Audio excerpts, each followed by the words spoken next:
Yo, what's up mga kabaso? Yan. Dito na tayo sa aking pangako na ah videohan natin no yung mga tawag nito, yung mga area ng park na pinupuntahan ko para manguha ng gagamba. Ito po yung area na to. Ito po yung military base dati daw sa historical nila. So ayan po yung mga yung bahay na po yan. Nasa ilalim po yan ng bangin no. Kumbaga nakatago talaga siya, hindi siya may mga puno. Ayan po yun, yan. Dito po nakalagay yung mga nila, mga canyon dati. Yan, historical area talaga siya. Yan. So biro mo 1890 to 1910. So ayan yung mga nakalagay dito. As you can see mga kabaso, ayan. Yung base na to, di talaga siya pinapapasukan ng tao. No? Yan, di siya restricted area pa rin siya kahit siya. Kahit tawag nito, kahit abandonado na, restricted area pa rin siya. Pero kung marinig nyo sana sinasabi ko, yung salita mo nag-i-echo doon sa ilalim kasi yung nga nasa ilalim ng lupa siya. Kumbaga ang loob niyan, ang niyan nasa ilalim pa ng lupa. Yan, dito nakalaan yung mga tatlong canyon na nilalagay nila. So ito yung pinaka lighthouse guard nila sa base na yun. Kasi ito yung pinaka entrance nila no. Ito yung pinaka entrance nila. So ito yung lighthouse guard. Pero ito sunog na rin. Ayan, talaga, wasak-wasak siya. Pero nasa ilalim yan ng lupa mga kabaso. Ayan, dito tayo sa pinakatuktok yan. Yung yellow house na yun mga kabaso, yan yung parang nila, office area nila sa kanilang base no. Yan, siguro yan yung ng yan, may nakalagay box internas. Yan, hindi natin mapasok, natatakot ako. Solo ko lang kasi no, mag-isa lang ako kasi tinatry ko. Ito yun, yan yung sinasabi ko mga kabaso, yung mga yan dagat na yan, yan papunta ron sa Washington DC na dagat sa tulay ng Washington DC. So yan na yung sinasabi ko, yan na yung pinaka area ng mga sundalo noon. Yan yung pinaka war base nila. Ito, tingnan nyo mga kabaso ang historical nila. Ayan, share ko lang no. Ito pinaka port nila na yan, dito nanggagaling yung no? Dito sila naka site sa nila, parang plan nila kung paano sila makipag-giyera dati. Yan, so yan, siguro nabasa nyo naman no. Mamadaliin ko na lang kasi solo ko lang, natakot ako. Ang laki kasi, ang laki niyan. Hanggang dun yan mga kabaso, hanggang dun malaki siya. So sa part niyan, yung sa mga puno na yan, yung part na yan, yan yung part na para siyang kanal. Pero tatakot akong puntahan yan kasi baka may mga may mga hindi nakanais-nais na makita diyang mga hayop no, kasi daming hayop. So yan, papunta na tayo sa pinaka base nila. Yung kasi nito mga kabaso, yung historical place kasi nila, inopen nila sa mga tao na parang katulad din sa atin pag halimbawa may mga Heroes Park or mga yung mga lumang ginagawa nating museum no. Ito nagiging museum na rin siya. So yan, makikita natin ang pinakaloob. Actually napuntahan ko na to nung first ano namin dito. Punta namin dito. Na-i-vlog ko siya kaso nga lang marami kasi kami kaya hindi ko na naisali, no. So ngayon solo ako pero takot naman ako kasi lamig ng hangin, no. Kasi nasa dagat tayo. Ayan yung pinaka ano nila. Yung lighthouse mga kabaso, makikita nyo dyan sa dulo na ano na nandun siya sa may tabing dagat pero dadalawang lighthouse yun pero parang nasira ata yung isa. So nandito na tayo sa pinaka-pader. Yan. Yan. Entrada natin yan. Nakita nyo, alayo na ng nilakad ko. Nandun yung area yung pinaka-ano ko ng nagparada ako. So dito, entrada na tayo dito sa Bukana. Yung Bukana na yan mga kabaso, noon sa historical niya is para siyang ano, para siyang roller gate, no, yung hinihila-hila yung tawag nito, hinihila yung lubid sa parang may gulong tapos para mabuksan, pero yung gate na yung mga kabaso bakal po yan.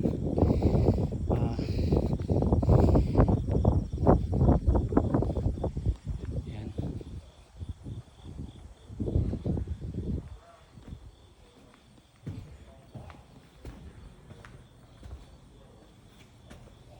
Yan. Main gate.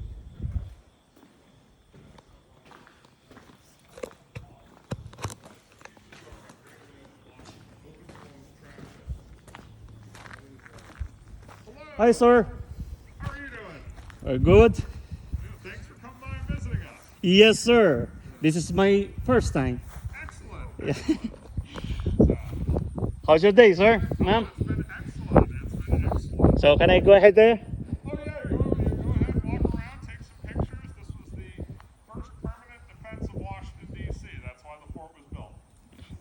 Kita nyo mga kabaso, ito yung first defense ng Washington DC, no? So may mga gentlemen and gentlewoman na security here. So they're guarding. Yeah, I'm doing some vlogs because I'm little blogger, so that's why I'm Oh, no exploring. problem. We're not security officers. We're park rangers. Thank We're you. here to tell stories. Thank you, sir. So, yan. So, ito yung pinaka-base nila. Underground. So, pwede natin siyang puntahan, no? Na masubukan tuloy nating gumanap. So, pwede nating babaeng mga kabaso. Yan ang hagdan nila dito. So, yung mga park ranger kasi dito, sila kasi yung magbabantay kung ano yung gagawin ng mga tao rito para hindi nila walang madampot na kahit anong bagay, kasi may mga bagay pa rito mga kabaso na ano na naiiwan, no. So yan, dito na tayo sa ilalim, ando na sa taas, dito tayo sa ilalim. Pero ito yung mga point na hindi ko nakuha na yung sa taas, pero parang dito sila sumisilip, no? Dito sila sumisilip kung may kalaban or hindi, kung wala. Yan, dito sila sumisilip. So makita nyo mga kabaso, siguro may nakalagay dito ng mga malalaking armas kung dito tatago, kasi itong bricks na to, ang kapal niya siguro mga kabaso sa sobrang dami, siguro isang dipa yan, hanggang likod. Ganun kakapal yung semento bricks na nilagay nila sa guard para pag sa giyera na hindi masyadong mababasag. Pero yung labas nito mga kabaso, medyo may mga tama na ng bala, no? So yan.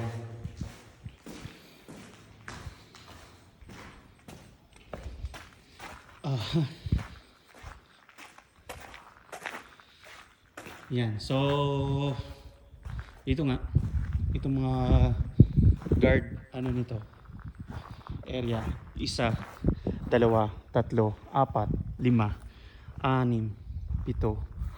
So 8 guard house na nakatutok sa dagat. So siguro syempre pag galimbawa defense ka, mga importing na mga armas ang gagamitin dyan. So akit na tayo.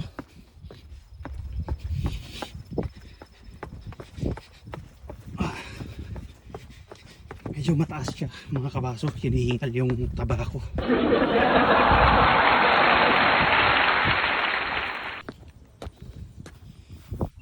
So actually yung house na yan yung tulugan ng mga sundalo dati, siguro mga official. Yan. So yan yung pinaka flag nila. Nung pagpunta ko rito, ang laki ng flag na nilagay nila. Dati ngayon pinalitan nila ng medyo maliit. Yan, hiningal ako. My God. So yan, dito tayo sa pinaka open area nila. Siguro mga kabaso, pag-isipan nyo na kung anong nakalagay rito. Ayan, pag-isipan nyo na. Kasi on the point na may bakal dyan, so may nilagay silang bagay dyan na nakatutok dito. Ayan.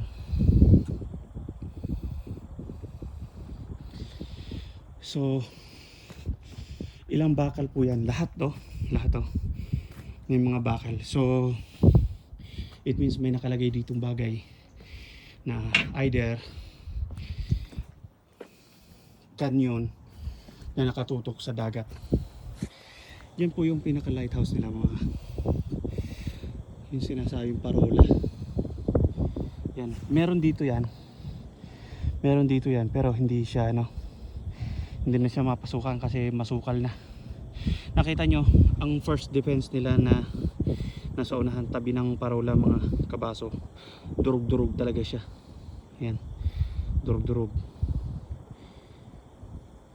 May mga canyon din yan, may mga nakalagay dyan na mga kung ano nakalagay. So based sa mga canyon na ginagamit nila noon, siguro malalaki, siguro kasi ang tao, no? Yan, may dalawang canyon na yung nasa tuktok yan. Tapos may mga canyon dito, tapos dito na area, tapos yun pa area. So 1, 2, 3, 4, 5, 6, 7, 8 na canyon, no? Dito sa taas ng underground na pinuntahan natin kanina. Yan. Pero sa area na to, makikita nyo may mga hagdan uli. So yan, may mga bakal uli rito, dyan, dito. Yan, may mga bakal dyan na nakalagay uli, no? Pero hindi natin alam kung ano nakalagay kasi hindi pa siya sinasabi na kung ano. Ngayon, may underground base to. Yan, pinakatakbuhan nila pag galimbawa magkakagulo na. Yan, sa loob nyan hindi na natin mapasok kasi masukal yung loob. Ayaw ko nang pasukin kasi abandon na nga siya. Baka na may ano na doon, hindi naman siguro anuhin ang mga park ranger yung loob. At saka may maliit na pinto sa lugar na to, may maliit na pinto dyan, yan mga kabaso. Sa loob ng pader na yan, para siyang tulugan, no? Tulugan siya na area. Tapos dito may historical sila na nilagay. Yan, nakalak nga po siya. Kalak siya. Ito, may historical sila na nilagay. Tutukan natin, na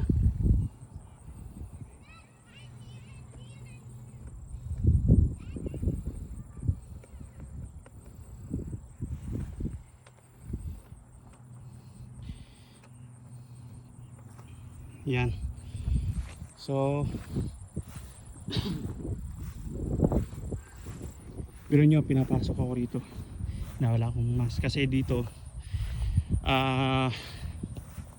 tawag na to, Ito kasing area na to, open naman siya, mahangin. Hangin din kasi sa tuktok din ng bundok, no. Tuktok ng bundok pero nasa tabing dagat. Na kumbaga, ang sinasabi nga nila is this is the first defense of Washington DC. So bago umatake yung kalaban dito dadaan sa dagat, ito ang una nilang makakasalubong. So nandito na tayo on the collection of canyon. Ito yung mga canyon, mga kabaso. So hindi ko alam kung ito complete na ba tong canyon na to na nakalagay rito. May maliliit, may malalaki, pero walang nakalagay na sukat, no, kung anong laki nito. Yan. So yan, ito yung tatlong maliliit, ito yung malalaki. Yan. May iba't ibang uri ng kanyon pala, mga kabaso. So may, hindi ko alam, hindi naman ako soldier, kaya hindi natin ma-expert kung ano yung mga impact nitong mga kanyon na to, kasi ito yung klase ng bukana niya. Ito magkaiba rin yung klase ng bukana nila, no. Yan. At saka iba naman yung klase ng bukana nito. Yan. Itong apat na to parang pinaka main nila na kanyon kasi ang lalaki. Lalaki talaga. Yan. Ito ata pinaka ano nila. So, yan. Ayan yung pinaka quarters nila. Kung halimbawa yun nga, may ano nila, yung pinaka opisina nila siguro. So sa baba dito na naman yung pinaka kitchen nila. Ito yung sinasabi ko, mga kabaso, noon nung sa vlog ko na una, yung sa gagamba ko, na ito yung pinaka kitchen nila sa loob. So babain natin kung gusto nyo. Babain natin, ako naman bababa, manonood lang kayo. So yan, let's go down.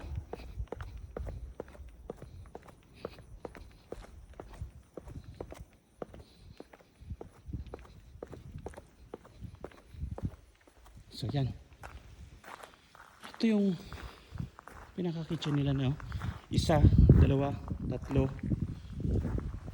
apat, lima, anim. Yung tatlo sarado, parang nabando na siya. Yan, mga kabaso, ito yung pinaka ano nila. So kitchen nila to dati, ginawa nilang headquarters pala, pero yun nga, base sa forma nito, pares lang din sila ng forma ng guard house na sa ilalim ng lupa, no? Kasi nasa ilalim na nga tayo ng lupa. Yan. So magkaparehas sila ng forma doon, pero ito duda ko is ginawa nilang kitchen to kasi nandito yung mga ano, no, mga tawag dito, mga gamit nila sa kusina. Akit ulit tayo. My God. Kaya pala papayat ang mga sundalo ng mga Amerikano dati.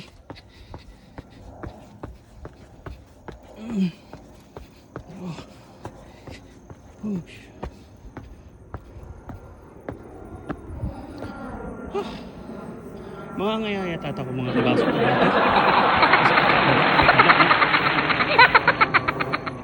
Yan, dito kikita natin na may mga nakasulat uli. Tiyan, sa lugar na yan may nakasulat uli kung ano yung nilagay nila dito, kasi may mga ilan na naman nakalagay dito na mga parang stage. So basahin natin.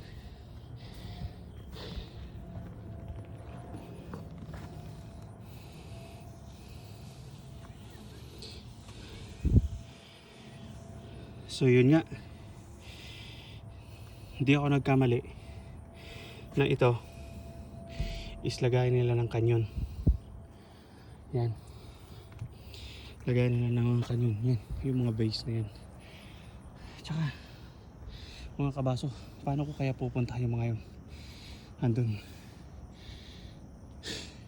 Hiningal ako. Grabe.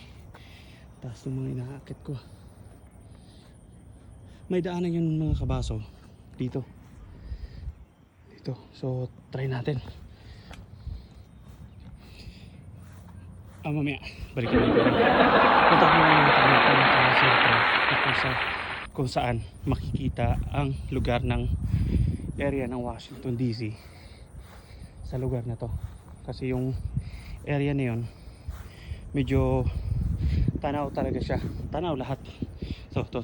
Itong pathway na ito yung daan kung saan natin aakyat tayo dyan sa may nakasulat. Tapos tanawin natin ang Washington DC sa may bandang kanan.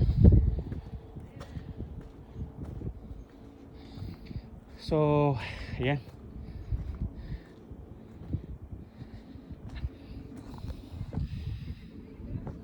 Oh my God. Ayan. Minefields.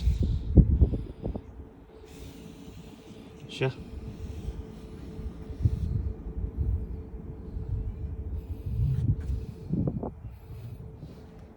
So, yan. Pwede ba natin i-zoom? Yan. Yan mga kabaso. Saan na ba ang daliri ko? Hello? Yan. Walang daliri ko. Yan mga kabaso. Yan natutukan dyan na tulay. Napakalayo na no? Dito sa area na lugar ko. Pero zoom ko lang yung aking cellphone. Times 6 para lumapit siya ng konti. Yan, Washington DC po yan, tulay. Yan. Pero dito, from here, go there, siguro mga 10 miles away mula rito. Kung tatakbuhin ko na sasakyan, 10 miles away. So, nakikita nyo, may bahay dyan sa kabila. Yan. Yan. Yung bahay na yan. Kasama yan sa historical na base dito. So, yung estimated ko na 10 kilometers 10,000 ba?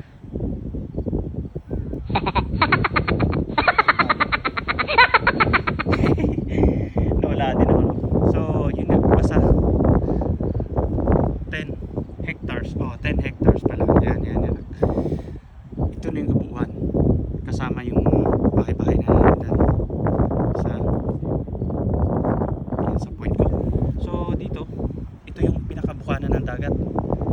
Yan, may ano pa nga sila, may buya pa dyan mga kabaso. Na it means kung ang buya na yan, kung madaanan mo, mababaw yan banda. Pero sa gitnaan, malalim-lalim na yan. So yan, marami na ata ako nasabi. Kasi may mga nagpupunta din dito. Hindi naman kasi natin kabisado yung historical ng kanilang tawag nito, kanilang area ng kanilang base militar. Pero as usual, at least na-i-share ko ng konti kung ano yung mga nakalagay dito. So anyway, pupunta na tayo dun sa kabilang dako. Yung kabilang dako mga kabaso, marami na talaga siyang puno. Hindi ko alam kung makakatagos ako doon.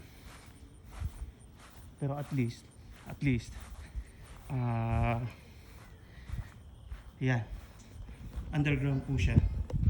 Hindi ko alam kung parang daanan siya ng ano kaya to?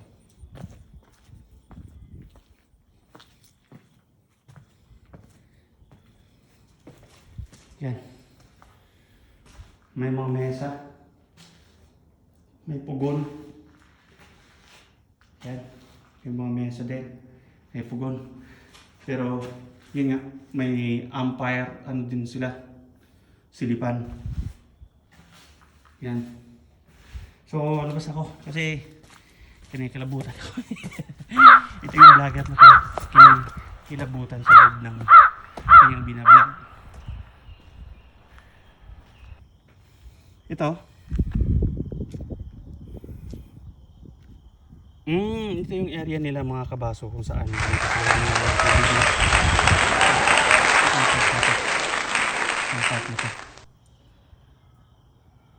Yan. Masyado atang zoom to yung ginawa ko. Yan. Dito na park. Base sa nakasulat dito. So, yan. Tignan natin uli. Akit ulit tayo dito. Actually mga kabaso, ang dami nilang nilagay pa ng kanyon dito kung sakasakali. Kasi ito, yung makita mo sa mga forma, mga kabaso, lagayan talaga siya ng kanyon. So, pero, ang kanyon nila nakatutok talaga sa may dagat. Tsaka dito sa, oh my God. Masukal na nga. Pero may ano pa, may underground base pa. Nasa pader na nga ako. Pero nakita ko, may underground base pa. So, punta natin. Pero may nakita ako, sisingit ko lang, no? Laki ng gagamba, mga kabaso. Kung nakikita nyo yung itim na yun, no? Yan. Yun. Yan, nakikita. Gagamba po yan. Huwag ko nang kuhanin, nakakaya naman sa mga park ranger. Mga armado pa naman itong mga taong to.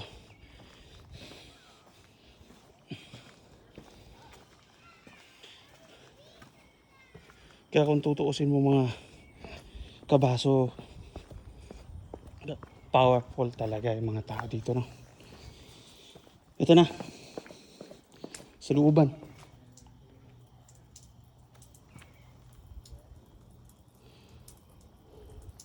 May tubig dito mga kabaso. May tubig pa ritong tumutulo. Yan. Ewan ko kung saan ako dadalhin itong lugar na to. Pero yan. Oh my God.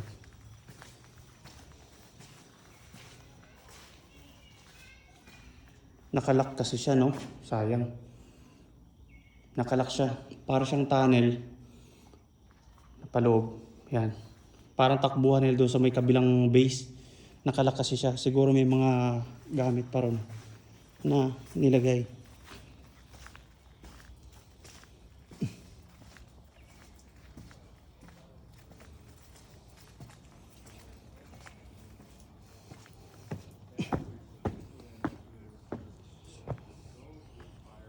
Tingnan natin kung tawag dito. So yan. Tayo sa loob ng bahay nila. Actually nakaupo na ako rito, no? Sa rocking chair na to. So yung rocking chair na siguro niyan is ginagamit yan sa mga boss nila. Luma na siya mga kabaso sa loob. Pero napakaganda. Lumang bahay na. Actually wala nang nakatira pero ang ganda sa loob. Ang ganda, ang linis.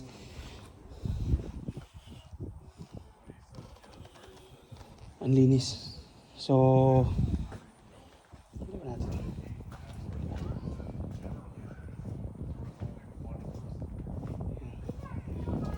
Wala ata to. Nakalak siya. So, hindi natin mapasok. Pero mga bata, mga kabaso. Sumakay siya sa may kanyon. So, ayun. Na-explore ko na ata kayo sa park na pinuntahan ko kung saan ako naghahanap ng gagamba na yun nga base ng mga nakita nyo at saka sa mga nilagay sa mga pinukusan ko ng mga tawag nito mga nakasulat. Doon yung malalaman mga kabaso na talagang itong area na to ay napaka-secured noon. Pero dumaan nga ang digmaan. Yung pinaka main gate nila. Yan, kung i-zoom natin. Dumaan nga yung mga digmaan. Yung digmaan na yun is kaya abandon na yung lugar, no? Pero yun pa rin. Hindi man gumagana na ang pinaka first defense nila. Pero hindi natin alam kung asan nilagay yung pinakabagong first defense nila. So yun nga, ginawa na nilang park to. Besides, napakagandang ano, matutunan natin na ang Washington DC, bago ka makarating doon sa kanilang tulay na 10 miles away, kung dito ako galing sa akin pinaradahan or more, kasi zoom ko na nga lang yun ang area, no. Napagod ako sa lawak ng area, pero maliliit ng tao pag pag makita. Naalala niyo yung mga bahay na ganito, mga kabaso, yung mga palabas dati ng mga CD ba yun, at saka tawag nito, anyway, hindi natin balikan. So yun. Ayan sila, yung park ranger, babae at lalaki yan.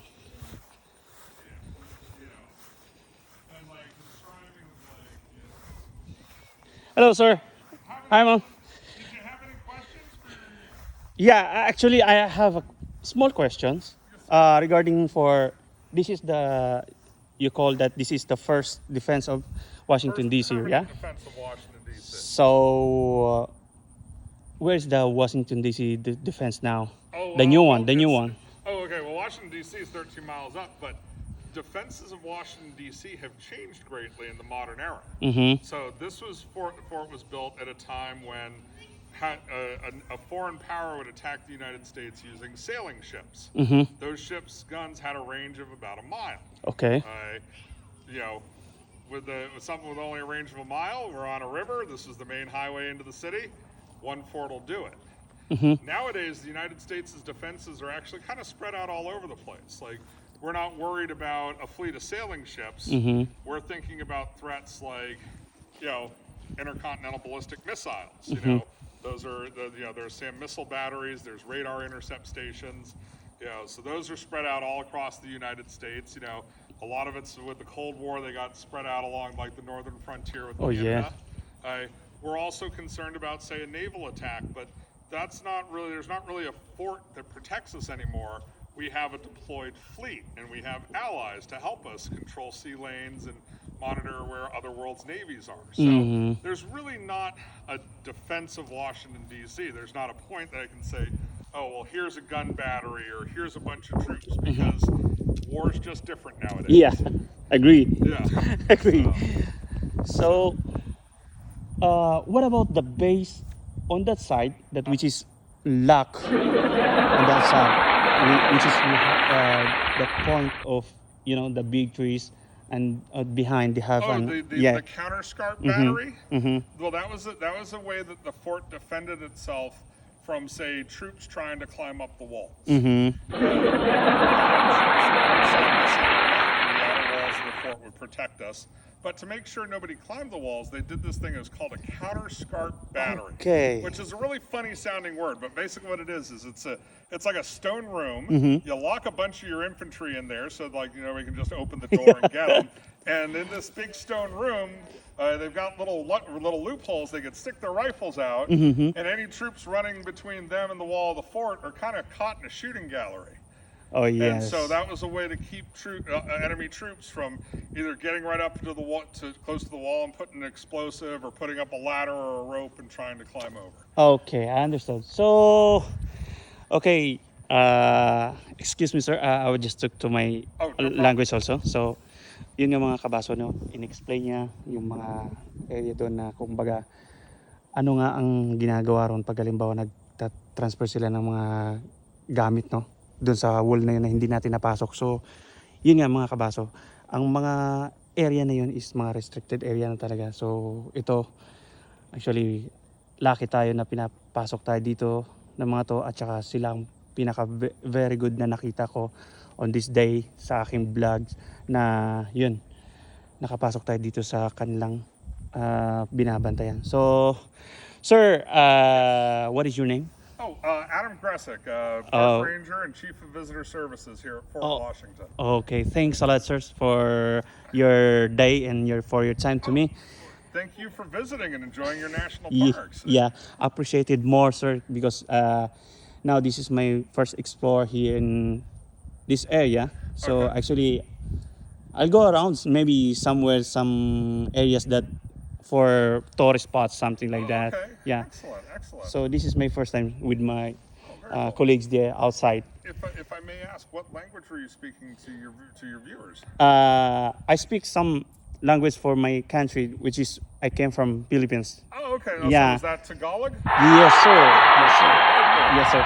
Because actually, I can't what we call this. I can't explain also whatever I can blog here because Yeah. some of historical place that I don't know. All right.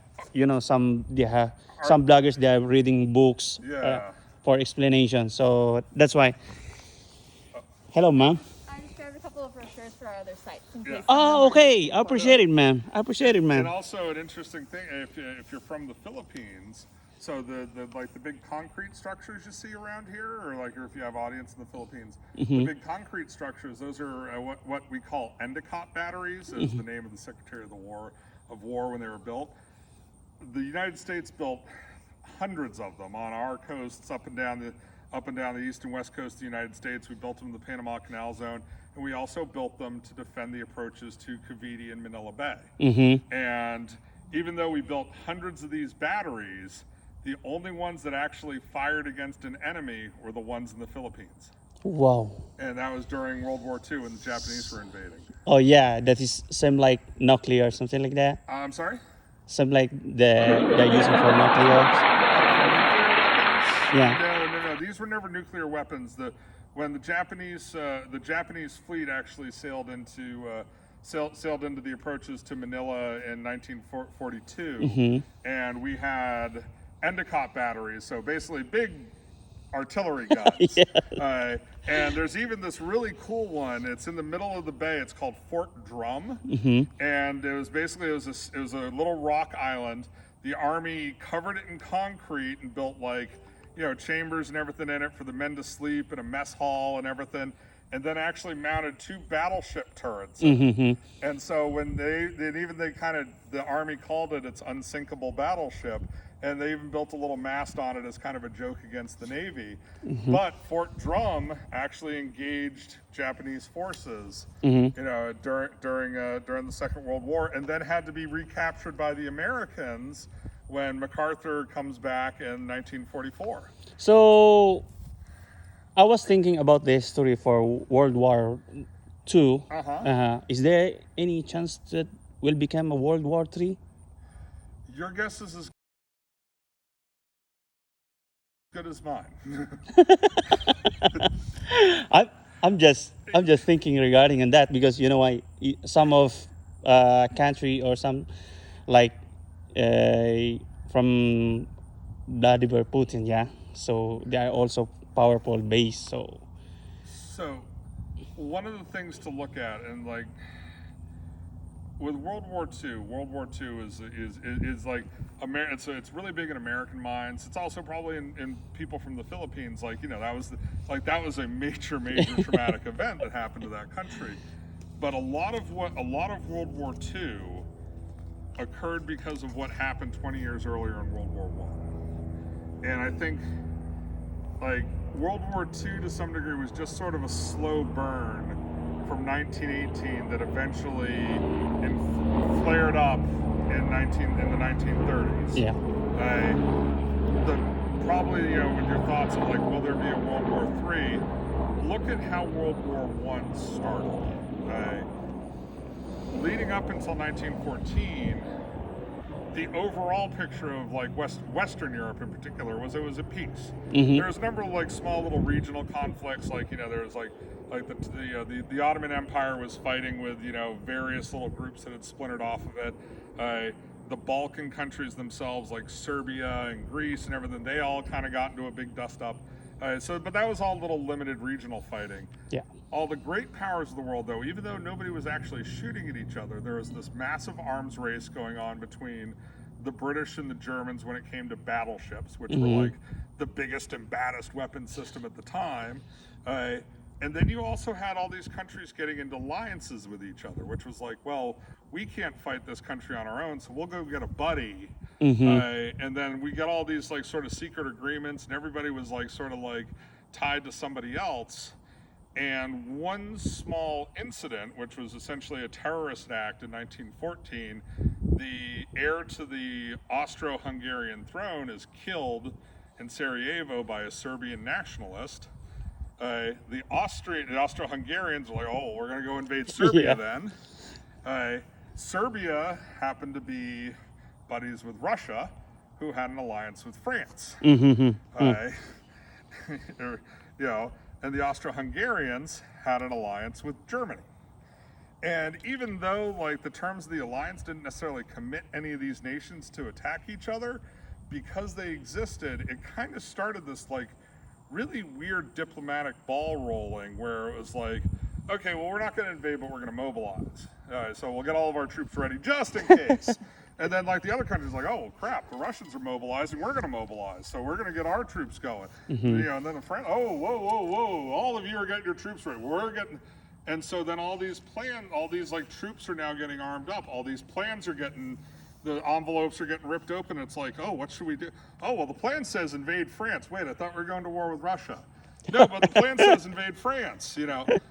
And meanwhile, Great Britain's sitting over the side like, oh my, this is interesting what's going on the continent. And then they're like, hey, wait a second. If we don't get involved, maybe one of these guys will determine what Europe's going to look like in the future. And we want to say that. Oh, no. Our Navy's getting involved. And so Archduke Ferdinand dies on June 28th. And then on July 30th, a month later, you have, even though the first gunshot was a Serbian terrorist killing, this royal. Yeah. The first shots of the war are German troops invading Belgium. It was this weird chain of events that nobody saw happening, and that at any point, any of these like monarchs, I mean, these aren't people that have to go argue before a Congress to declare war. They're the king, they're the Kaiser, they're the emperor. Yeah. They can go and just say, nope, stop, no troops, no, we're not going to war. But none of them did that. And even some of them didn't even think it would be a problem. As things were getting a little heated, Kaiser Wilhelm of Germany goes on a vacation to Norway. Yeah. I know this has turned into a lecture about the start of the First World War, but that's kind of how world wars happen. It's this little tiny thing that, if the right dominoes line up, ends up becoming this global calamity. And you see it with some other wars as well, like the American Revolution kind of happened that way. There's one little conflict between American colonists and British regular troops in Concord, Massachusetts in 1775. It blossoms into this giant regional conflict, sucking in, colonial Spain and colonial France. It then blows up into a global conflict where the last battle really fought over it was in India in 1790.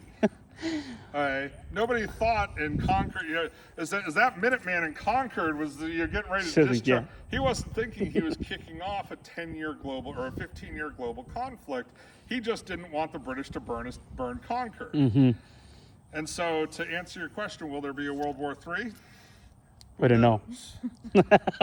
All three of us could live out our lives and pass away, and nothing could happen, or one little incident goes wrong in the world, and 6 weeks from now, a global conflict breaks out. Yeah. So, like I said, it's complicated, and who knows? Actually, sir, I was amazed what you have story for, because why? How old are you now? I'm 42. See, he is 42, but he can explain what happened of the last decades. So we are almost same age. Yeah.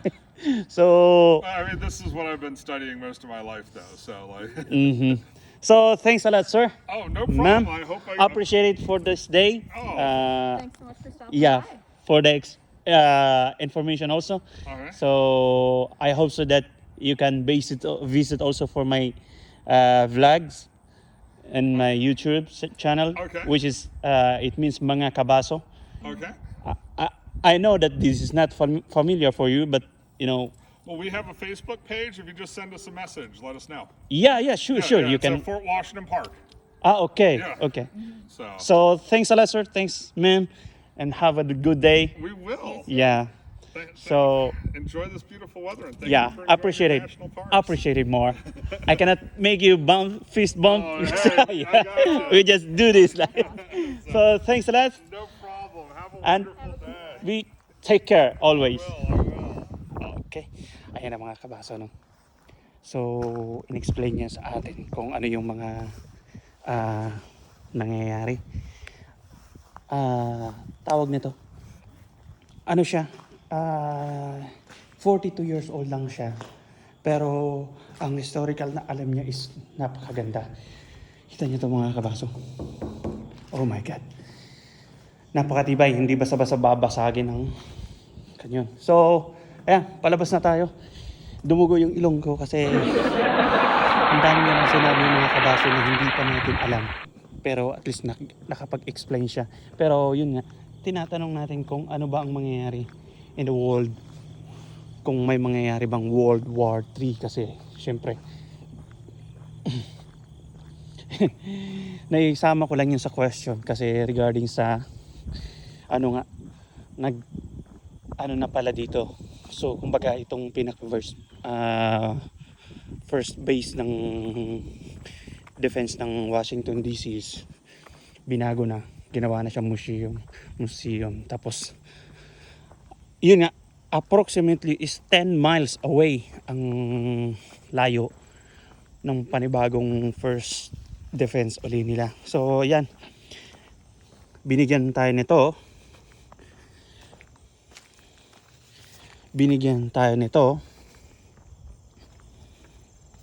Ito yung mga tourist spots, mga kabaso na yan nabigay sa atin ng mga park ranger. Ang mga park ranger, mga kabaso, alam nyo, gusto ko sanang pumasok dyan. Pero kaso nga lang yung mga ibang mga park ranger dito, yun nga,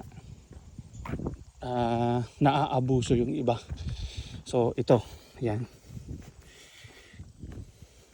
So in-explain nila sa atin, babasahin natin to isa-isa or i-picture out natin tong isa-isa sa apat na information na binigay sa atin ng gentle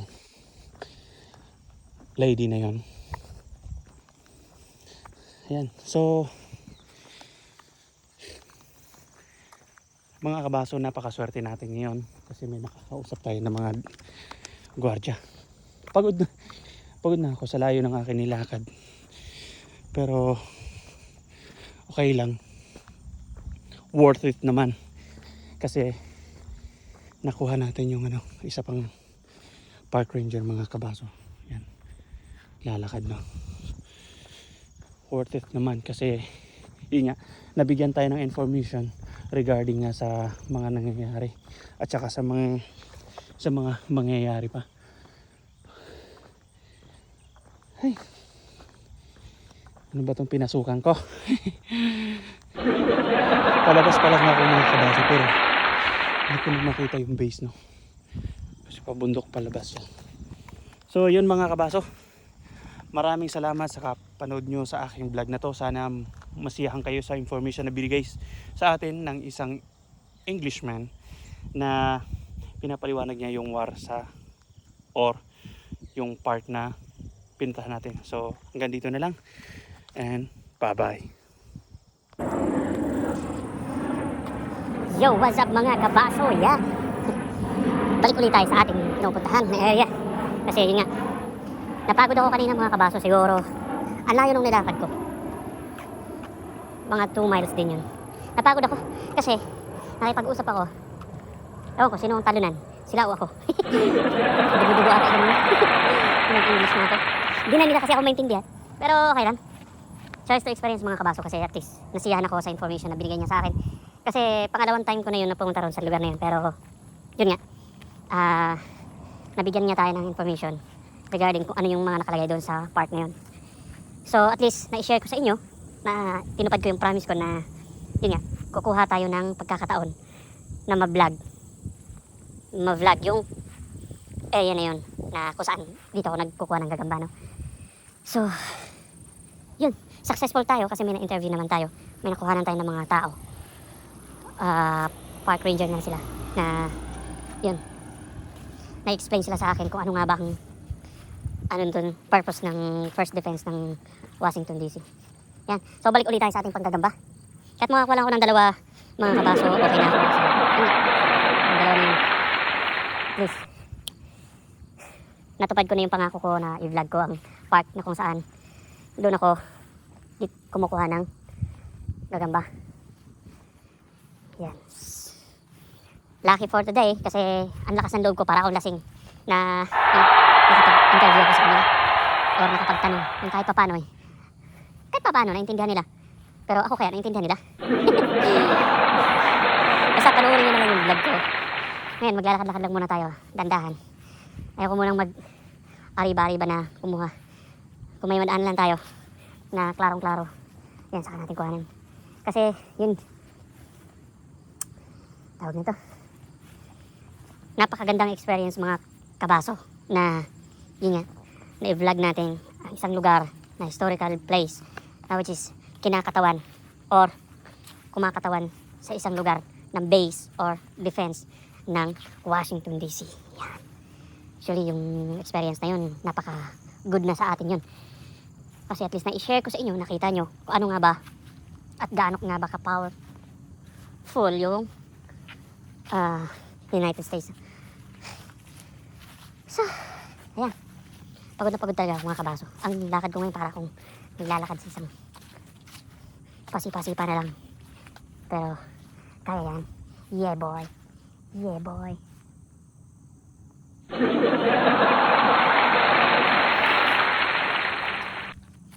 Ano nga bang makikita natin dito?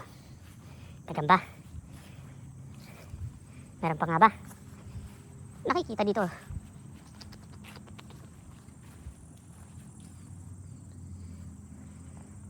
Hindi na ako nagsusuot ng gusto mga kabaso kasi baka maano tayo ng honeybee. Tsaka abangan nyo na lang ang aking paaway ng gagamba. Tingnan nyo kung sino nga ba ang magaling. Oh. Ala, yun na nilakad ko. Pero wala pa rin gagamba.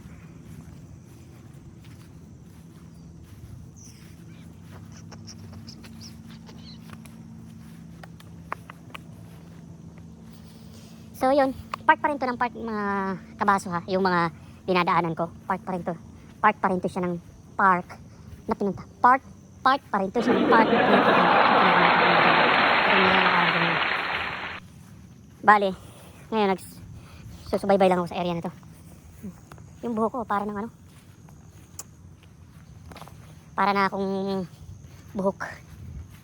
buhok-buhukan.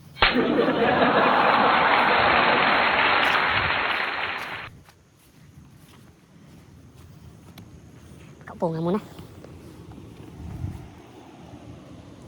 Sakit ang katawan ko. Layo na nilakad ko.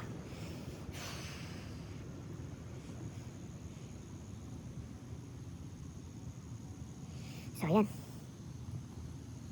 So, balik na ako dun sa aking pinaparadahan mga kabaso. I-vlog ko na lang kung magkuha na ako ng gagamba, no? Napagod talaga kasi ako sa layo ng nilakad ko. Paakyat baba, akit baba. Siya, sige mga kabaso. Mamaya na ulit. Bye-bye.